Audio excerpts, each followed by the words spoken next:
اللہ تجد ہو امامک یا تجاہک اپنے سامنے موجود پاؤ گے۔ اذا سالتا فاسأل اللہ، اب آ گیا وہ مرکزی مضمون۔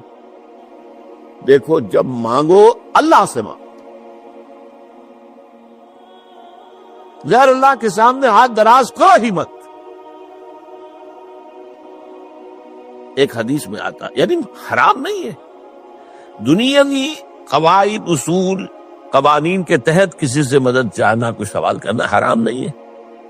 وہ تو میں نے کہا کہ اس پر اصرار آپ کریں گے تو اس میں بو پیدا ہو جائے گی، بدبو پیدا ہو جائے گی شرک کی، لیکن آپ اس سوال کریں، مدد لیں، اسی پر دنیا قائم ہے، ایک دوسرے کے ساتھ تعاون کے ساتھ۔ لیکن اونچا مقام کیا ہے؟ کسی سے سوال مت کرو سوائے اللہ، یہاں تک کہ جوتے باندھنے کا تسمہ تمہیں درکار ہے تو بھی کسی سے مت مانگو، اللہ سے مانگو۔ کیا پتہ اللہ کس کے دل میں ڈال دے اور وہ آ کے تمہیں تسمہ پیش کر دے۔ ہوتا ہے ایسا، بس اوقات ہوتا۔ جو اللہ کے ساتھ لو لگا کر رکھنے والے ہیں ان کے تو ایسے واقعات ہوتے ہیں کہ دل میں ایک بات آئی اور اس کے بعد وہی بات جو ہے وہ کوئی شخص آ گیا، اس نے وہ بات پوری کر دی۔ کیونکہ لوگوں کے دل جو ہے وہ تو اللہ کی دو انگلیوں کے مابین چاہتا پھیر دیتا۔ کیا پتہ اللہ کسی فرشتے کو انسانی شکل میں بھیج دے، کہتا ہے فرشتہ آتا ہے انسانی شکل میں، آپ کی تکلیف کو رفع کر دے، آپ کی ضرورت کو پورا کر دے۔ اسی سے مت، کسی اور سے مت۔ یہ ہے توحید کا لب لباب۔ یوں سمجھیے اسلام کی جڑ کیا ہے؟ ایمان۔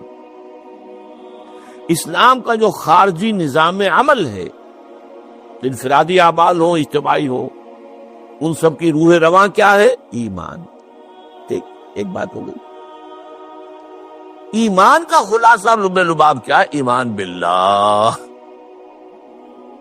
جیسے ایمان بالآخرہ بھی ہے، ایمان بالملائکہ ہے، ایمان بالانبیاء ہے، ایمان بالرسل ہے، ایمان بالکتب ہے، ایمان بالقذف ہے، لیکن اصل ایمان، اسی لیے ایمان مجمل میں آپ کو معلوم ہے کسی اور چیز کا ذکر نہیں۔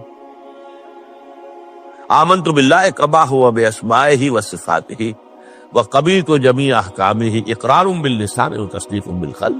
یہ ایمان مجمل ہے، اجمالی طور پر ایمان اس کا نام ہے، ہاں مفصل تفصیلی طور پر آمنت باللہ وملائکتہ وکتبہ ورسلہ والیوم الآخر والقدر خیرہ وشرہ من اللہ تعالی والبعث بعد الموت۔ تو اسلام کی جڑ ایمان، اور اسلام کا سارا جو